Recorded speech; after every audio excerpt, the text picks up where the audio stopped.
할렐루야. 참 잘 오셨습니다. 오늘부터 우리 40일 감사 캠페인을 이제 시작하게 됩니다.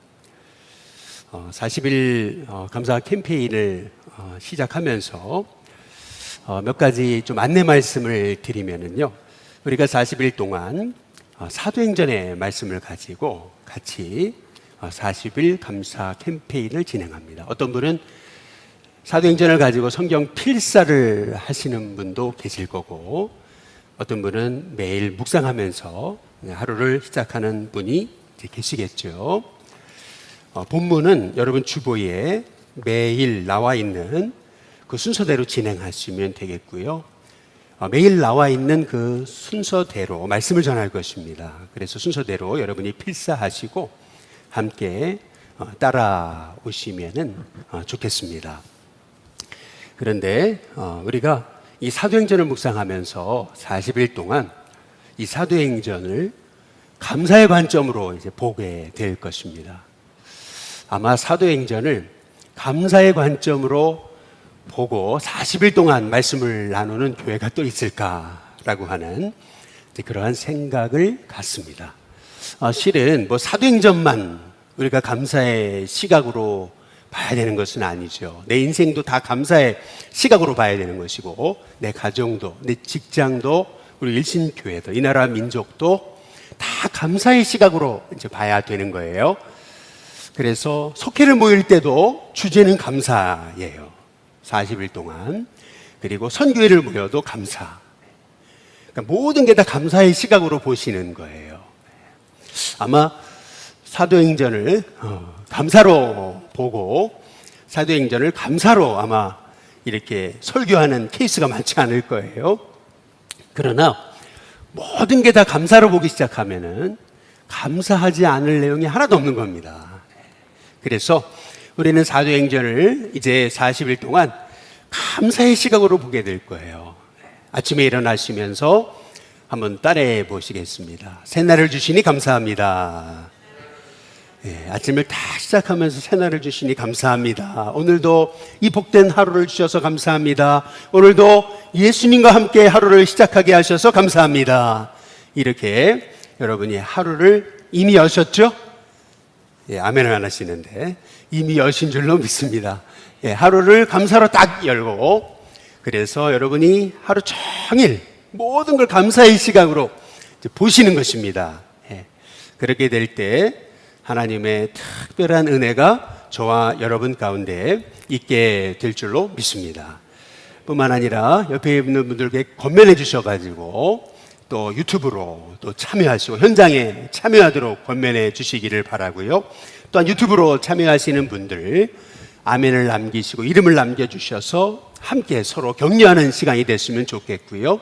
또한 유튜브를 통해서 혹시 기도 제목 있으시면은 함께 나눠주시면은 실시간으로 우리 함께 기도하는 시간을 갖고자 합니다.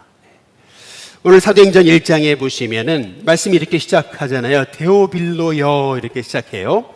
다시 말해 사도행전은 데오빌로 한 사람을 위해서 쓴 누가의 복음 편지다라고 하는 걸 여러분이 너무나 잘 아시잖아요. 내가 먼저 쓴 글에는 이렇게 이제 시작하잖아요. 먼저 쓴 글이 뭡니까? 누가복음이잖아요. 한 사람을 구원하기 위해서 누가복음 24장 그리고 사도행전 28장 총 52장의 말씀을 썼다.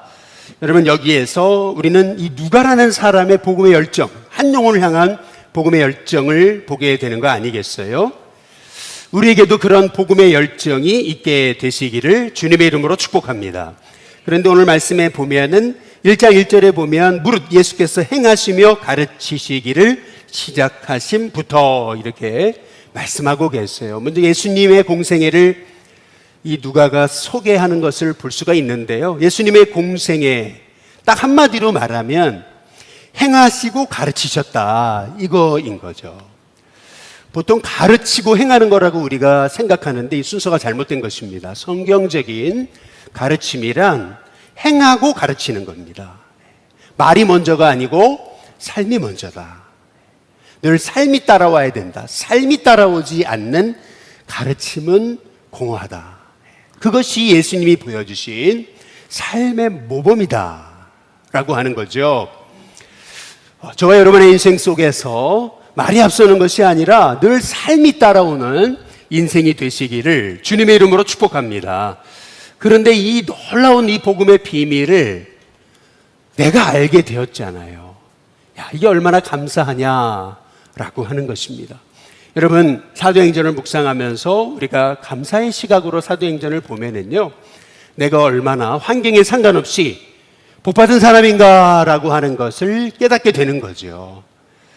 야, 나같이 이렇게 연약하고 부족한 사람에게 복음의 비밀을 알려주시고, 그리고 믿음의 이 비밀을 가진 자로 살게 하시려고 성경을 통해서 우리에게 말씀하시잖아요. 그 중에서 가장 큰 은혜는 뭐냐 하면은 3절에 보니까 이렇게 말씀하세요. 고난받으신 후에 또한 그들에게 확실한 많은 증거로 친히 살아계심을 나타내사 40일 동안 그들에게 보이시며 하나님 나라의 일을 말씀하시니라, 이렇게 말씀하고 계세요.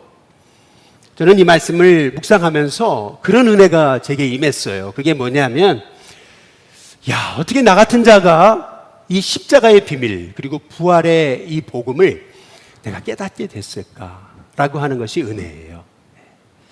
어떻게 나 같은 자에게 십자가를 알고 부활을 알게 하셨나?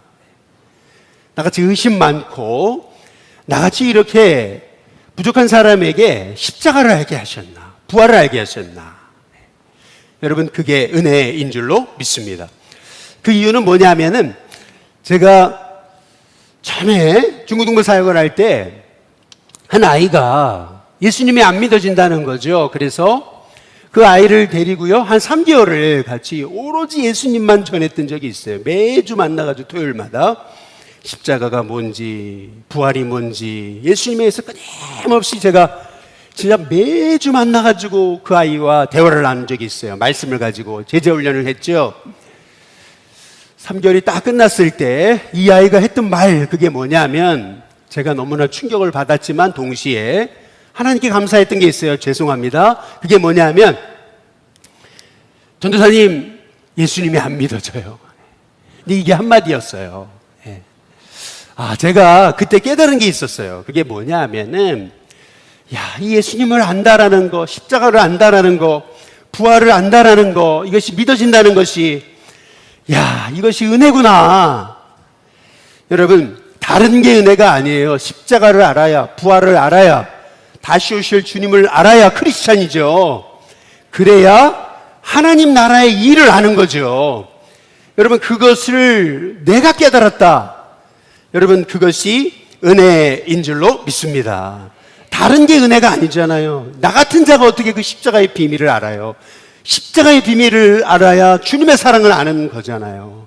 근데 십자가를 모르는데 어떻게 주님의 사랑을 알아요? 근데 그 사랑을 내가 알았잖아요. 여러분, 그게 내게 가장 큰 은혜인 줄로 믿습니다. 그런데 오늘 여기 4절에 보면, 사도와 함께 모이사 그들에게 분부하세요. 이 분부하셨다라는 게 굉장히 중요한 말씀이에요.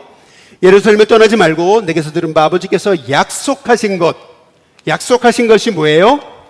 그게 5절에 나와 있잖아요. 성령으로 약속하신 게 성령이에요. 약속하신 것을 기다려라. 여러분, 미국에 가면은요, 우리가 옛날에 이렇게 밑에 지방에 그런 욕들이 있었잖아요. 뭐 말씀 시간에 뭐 이렇게 죄송합니다, 이 문딩이 자식아, 뭐 이런 거 있잖아요. 이 빌어먹을 놈아, 막 이랬잖아요. 마찬가지로 여러분, 미국에도 목회자들에게 정말, 목회자들에게 가장 정말 해서는 안 되는 욕이 하나 있다 그래요. 그 욕이 뭔지 아세요? 이게 뭐냐면요, 성령 없이 목회해라, 야, 이거랍니다. 성령 없이 목회해라. 여러분, 성령 없이 목회하면은요, 그 어떤 열매도 없어요. 열심히 해, 근데 성령 없이 해. 여러분, 이게 가장 큰 욕이라는 거죠. 여러분, 그래서 우리가 오늘 실은요, 내가 감사할 수 있는 것도요, 내 힘으로 하는 게 아닙니다. 성령이 역사하셔야 됩니다. 성령의 이끌림을 받아야 됩니다. 여러분의 삶이 성령이 이끌려가지고 오늘도 감사하기 시작할 때 오늘 말씀처럼 성령이 임하시면 너희가 권능받고 그랬어요. 성령이 임하시면 권능받고 예루살렘과 온 유대와 사마리아와 땅끝까지 이르러 주님의 증인이 되는 거죠. 그분이 하시는 것인 줄로 믿습니다. 여러분, 그 데살로니가전서 우리 말씀 잘 아시잖아요. 데살로니가서 5장 16, 17, 18절에 보면은 이렇게 말씀하죠. 항상 기뻐하라, 쉬지 말고 기도하라, 범사에 감사하라. 이는 그리스도 예수 안에서 너희를 향한 하나님의 뜻이다 그러잖아요. 그런데 여러분, 우리는 이 말씀만 보지 데살로니가 교회가 처한 환경은 잘 안 보거든요. 실은 데살로니가 교회가 감사할 수 있는 환경이 아니에요. 항상 기뻐할 수 있는 환경이 아니에요. 왜냐하면 데살로니가 전서를 보시면 많은 환난, 극심한 환난 이런 표현들이 나오잖아요. 그럼에도 불구하고 그들은요, 그리스도와 주를 본받는, 다시 말해서 아가야 모든 지방의 믿음의 본이 되는 교회가 됐어요. 근데 그 이유가 뭘까? 이유가 나와요. 성경에 데살로니가전서 1장 6절에 말이죠. 거기 보면은요, 성령의 기쁨으로 말씀을 받아 이렇게 말씀합니다. 성령의 기쁨으로. 여러분, 성령의 기쁨으로 말씀을 받아야 그리스도와 주를 본받고 우리 안에서 항상 기뻐하고 쉬지 말고 기도하고 범사에 감사하는 하나님의 뜻을 이루는 하나님의 종들이 되게 될 줄로 믿습니다. 그래서 성령을 의지하십시오. 오늘 여러분, 하루 종일 혼자의 힘으로는 감사할 수 없습니다. 끊임없이 성령님 저를 이끌어 주시고 또 오늘 순간순간마다 제가 감사를 선택하게 하여 주시옵소서. 여러분, 감사는 선택이라고 말씀을 드렸습니다.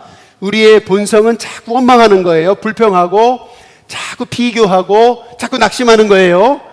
그래서 우리도 모르는 사이에 원망으로 채널을 고정해버린다는 거죠. 채널을 고정했는데 내가 어떻게 감사를 해요? 그러니까 딱 채널을 고정하기 전에 우리는 감사로 딱 채널을 고정해야 된다는 거죠. 오늘 하루 여러분의 TV에 감사가 흘러넘치시기를 주님의 이름으로 축복합니다. 그런데 오늘 여기 말씀에 보면 성령을 기다려라 라는 말씀을 가지고 제자들이 어떻게 하냐면요, 14절 여자들과 예수의 어머니 마리아와 예수의 아우들과 더불어 마음을 같이 하여 오로지 기도에 힘쓰더라 이렇게 말씀하고 계세요. 마음을 같이 하여 오로지 기도에 힘썼다 이렇게 말씀하잖아요.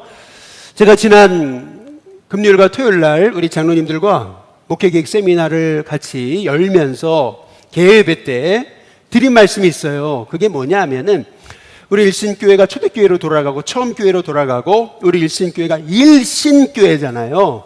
이 일신교회 처음의 비전으로 돌아가는 비결, 그것은 뭐냐면 다시 한 마음이 돼야 된다라는 것을 제가 말씀을 드렸습니다. 그 이유가 있어요. 오늘 말씀을 잘 보시면은 제자들이 성령 받고 마음이 하나가 된 게 아니에요. 우리는 성령 받고 마음이 하나가 됐다 이렇게 생각하는데 성경을 잘 보세요. 성령 받고 마음이 하나가 된 게 아니고요. 마음을 하나로 해서 기도하기 시작하니까 성령 받은 거예요. 여러분, 이게 중요한 거죠. 여자들과 예수의 어머니 마리아와 예수의 아우들과 더불어 그랬거든요. 마음을 같이 하여 오로지 기도에 힘썼다. 성령 받고 마음이 하나가 된 게 아니고 마음을 하나로 묶어서 기도하기 시작할 때 성령 받았다. 마찬가지로요, 성령은 하나 되게 하시는 영인 줄로 믿습니다. 마귀는 끊임없이 분열시키는 영이거든요. 여러분 보세요. 하나 되게 해주세요 그래 놓고 마음을 분열시키고 분열하게 만들면 어떻게 성령이 임하겠습니까? 그러니까 우리가 성령이 임하고 하나 되겠습니다 이게 아니고 하나 되어서 함께 기도할 때 성령이 임하는 거예요. 우리 일신교회가 그래서 초대교회로 돌아가고 처음 교회처럼 권능이 임해서 복음의 증인되는 비결, 그것은 어디 있는 거냐 하면은 마음을 같이 하는 거예요. 마음을 하나로 묶는 거예요. 우리가 마음으로 하나님 앞에 끊임없이 감사하기 시작하는 거예요. 성령 임하면 감사하겠습니다. 아니에요, 여러분. 감사하기 시작하면 성령이 임하는 줄로 믿습니다. 먼저 감사해야 돼요. 먼저 감사하고, 먼저 찬양하고, 먼저 기도하기 시작할 때 저와 여러분 가운데 성령이 임하시는 역사가 있게 될 줄로 믿습니다.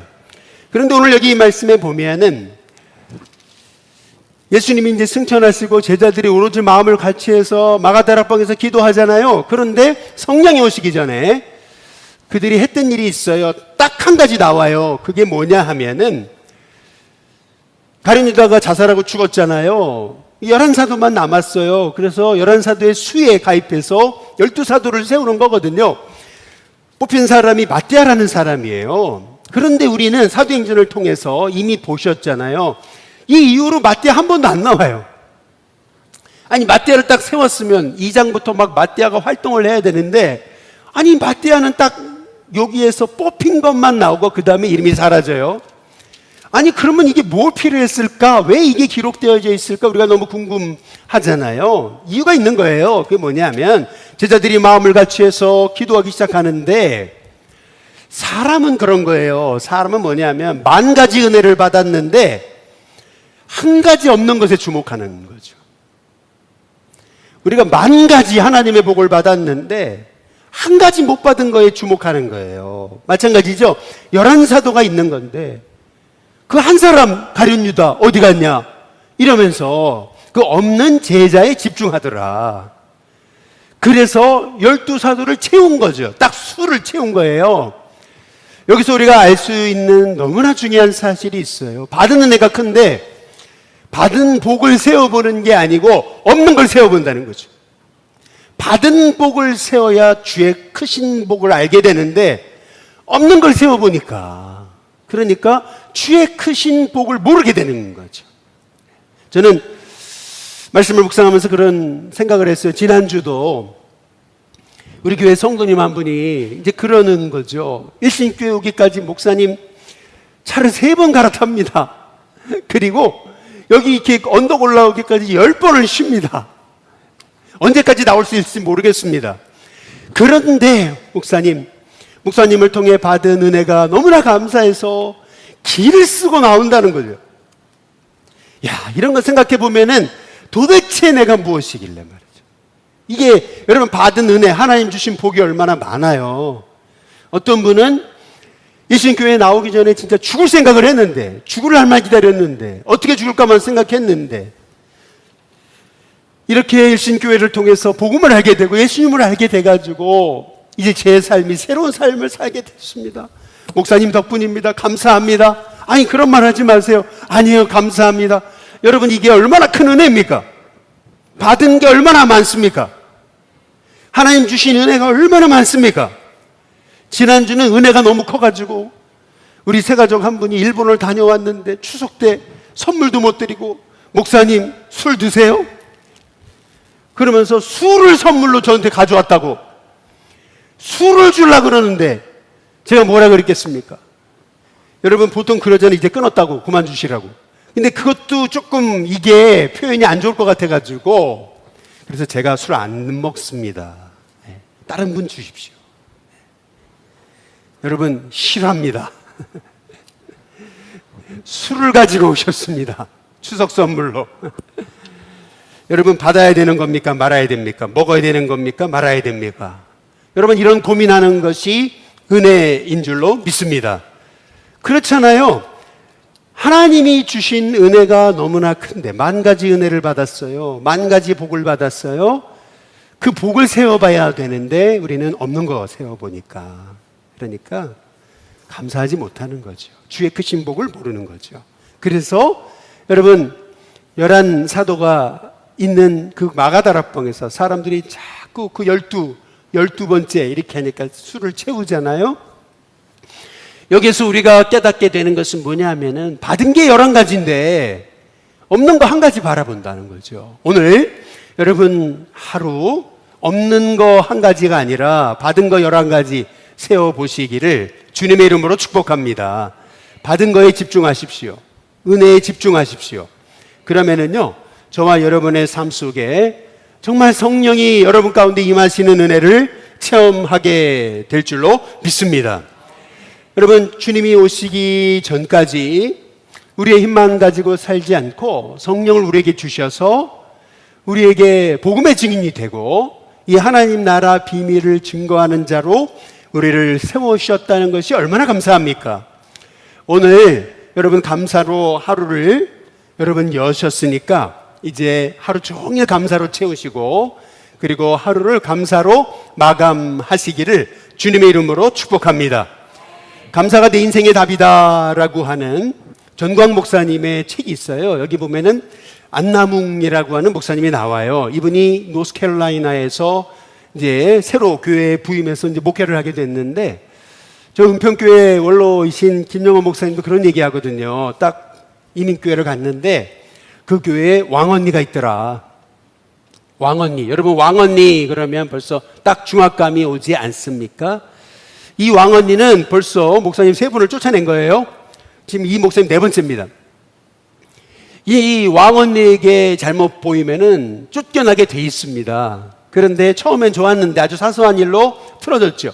그러고 나니까 이 왕언니가 그때부터 목사님 손을 내밀어도 악수도 하지 않고 그냥 완전히 찬바람이 생생 불더라. 그것이 이제 계속되고 너무나 힘들어지니까 목사님 숨 막힐 것 같아가지고 어떻게 해야 돼요? 그래가지고 기도원에 가서 기도하는데 하나님 말씀하시더라는 거죠. 왜 너는 자꾸 이렇게 미움의 안경을 쓰고 그분을 보냐? 감사해라. 그래서 목사님이 이제 100가지 감사를 쓰기 시작한 거예요. 50가지를 썼어요. 12시가 넘었습니다. 80가지를 썼어요. 근데 더 이상 쓸 게 없더라는 거죠. 80가지 쓴 것도 사실 기적인데 100가지를 채우기 위해서 정말 참기름을 짜듯이 쥐어짜듯이 감사를 하다 보니까 100가지가 나오더라는 거예요. 근데 100가지 감사를 하고 나니까 아니 그분이 불쌍히 보이고 그리고 사랑스러워 보이고 달리 보이더라라는 거예요.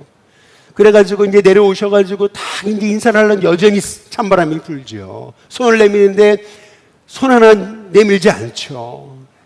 하나님 어떻게 해야 돼요? 기도하는 중에 그 100가지 감사를 매일 함에다가 집어넣기 위해서 집을 가가지고 거기다 딱 집어넣고 도망쳐 온 거예요.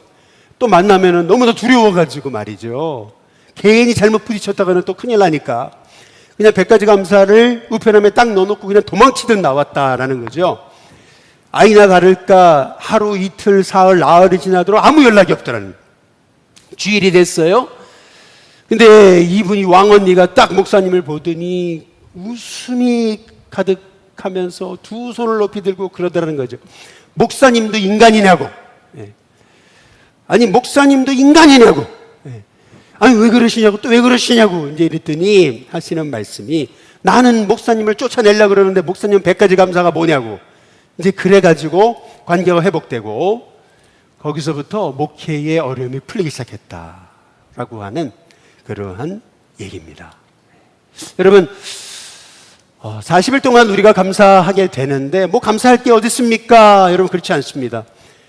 이 안나문 목사님 말씀처럼 여러분 참기름을 짜듯이 한번 감사해 보시기를 주님의 이름으로 축복합니다. 끊임없이 감사하려고 우리가 힘쓰고 애쓸 때 하나님께서 저와 여러분에게 감사가 감사를 낳고 감사가 감사를 낳고 감사가 감사를 낳는다. 여러분 결국 그 행위를 옳게 하는 자에게 내가 하나님의 구원을 보이리라. 감사로 제사를 드리는 자가 하나님을 영화롭게 하는 건데요. 그런데 감사로 제사를 드리려고 하는 사람은 어떻게 해야 되느냐? 그 행위를 옳게 하는 자에게. 그 행위를 옳게 한다는 것이 무엇입니까? 끊임없이 감사를 선택하는 거예요. 끊임없이 감사의 삶을 살고자 몸부림치며 우리가 노력하는 거죠.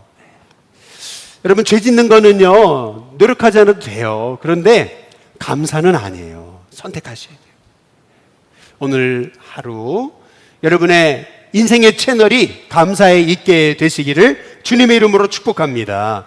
그래서 어떻게 나 같은 자에게 복음의 비밀을 알게 하시고 어떻게 나 같은 자에게 성령을 주시고 나 같은 자에게 기도하게 하시고 이 나 같은 자에게 복음의 비밀을 맡기셨는가?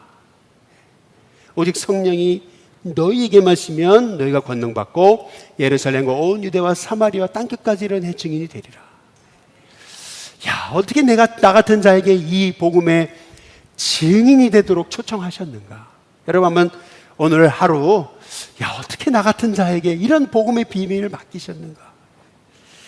여러분, 오늘 하루 종일 이 은혜를 생각하다가 여러분 감격이 흘러 넘치고 눈물이 터지고 또 이 은혜를 생각하다가 나도 모르게 입술을 열어서 감사를 고백하는 저와 여러분이 될 수 있게 되시기를 주님의 이름으로 축복합니다.